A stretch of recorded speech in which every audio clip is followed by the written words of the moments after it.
Olá, bem-vindos a mais um vídeo de Excel.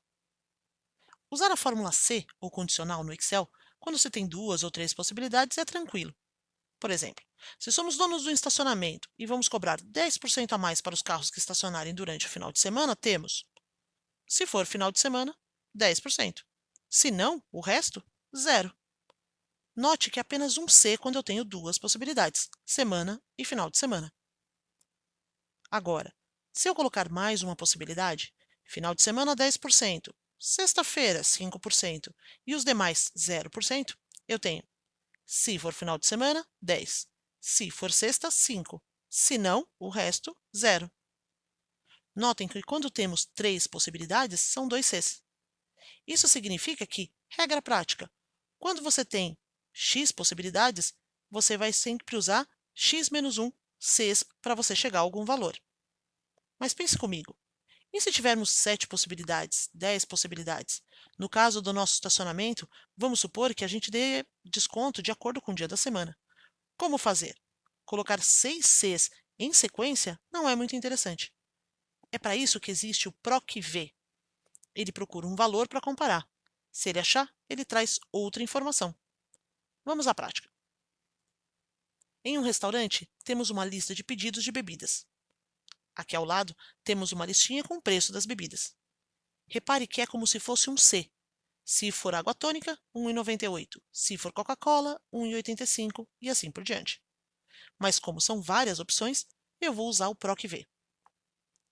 A sintaxe da fórmula é igual, PROC-V, o que eu estou procurando, ponto e vírgula, onde estou procurando, ou seja, eu vou buscar a Coca-Cola naquela ou a Fanta Uva naquela tabelinha.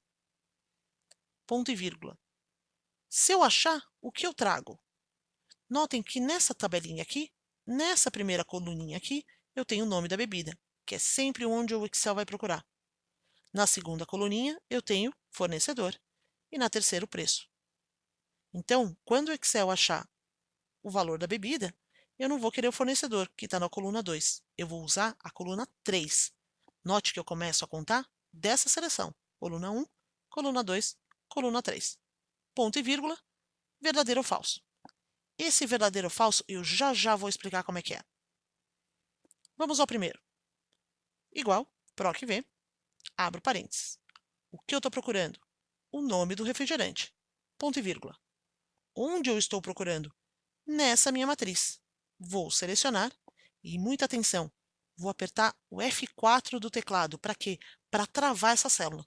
Dessa forma, quando eu copiar essa fórmula para todas as outras linhas, isso daqui não vai se mexer.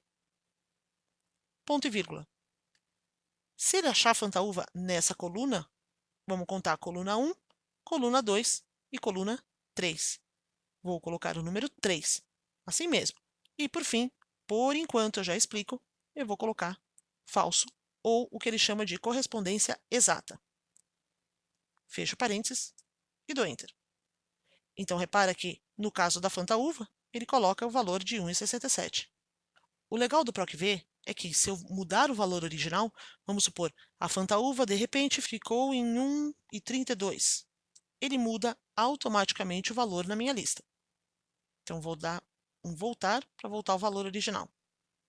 Uma outra coisa que é importante é que, se eu olhar a fórmula, esse falso aqui significa que ele vai procurar exatamente o valor que eu estou escrevendo. Então, por exemplo, se aqui ao invés de Fanta Uva eu colocar Fanta Uvas, ele já não vai achar, ele vai me dar um erro chamado ND, não disponível. Vou dar mais um voltar. Então, esse falso significa que ele vai procurar exatamente essa palavra nessa primeira coluna da lista.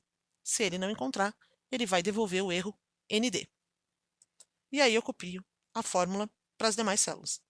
E note que, se eu olhar, por exemplo, aqui no item 16, eu vejo que ele está pegando direitinho a célula da mesma linha, mas a minha matriz de origem, a matriz de onde eu vou tirar os dados, é a mesma. Por quê? Porque as células estão travadas com esse cifrão aqui. E dou Enter. Vamos a mais um exemplo. Nesse mesmo arquivo, segunda planilha. Em uma empresa, os descontos são dados de acordo com o valor total comprado pelo cliente. Então, olhando a tabela, se o cliente comprar até R$ 250, ele não leva desconto. A partir de 250 até R$ 500, 2,5% de desconto. E assim por diante.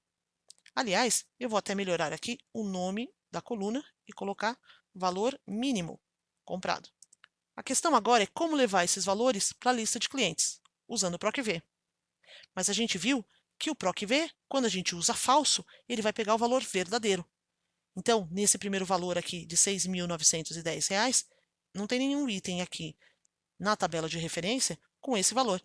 Então, se eu fizer como eu fiz antes, PROC-V, abro parênteses, estou procurando esse valor, onde? Nessa tabela referência, F4 para travar, ponto e vírgula, coluna 1, a informação que eu quero está na coluna 2, ponto e vírgula, falso, ele vai dar ND. Agora note o que vai acontecer quando eu escrever o verdadeiro. Ele vai trazer 0,07 ou 7%. Vamos formatar em porcentagem e ele deu 7%.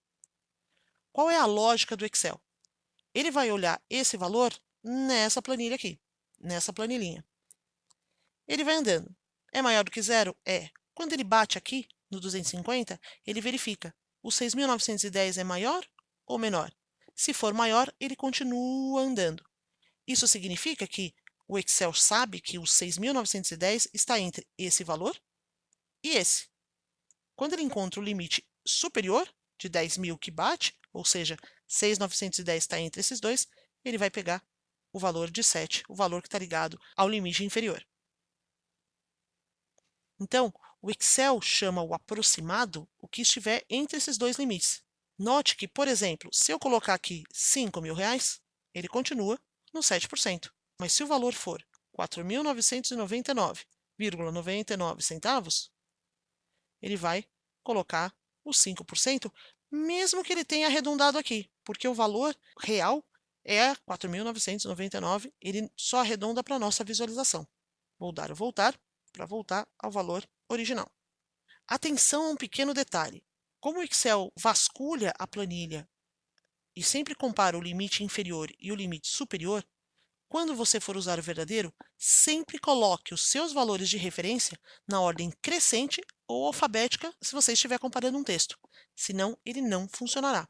Por exemplo, se eu pegar esses dados aqui e inverter, do maior para o menor, repare que ele colocou 0%, porque ele se confunde. Então, vou voltar novamente aos dados originais, sempre mantenha os seus valores de referência na ordem crescente. Não deixem de praticar com os exercícios e, se for necessário, deem uma olhadinha nos vídeos de gabarito. E até a próxima!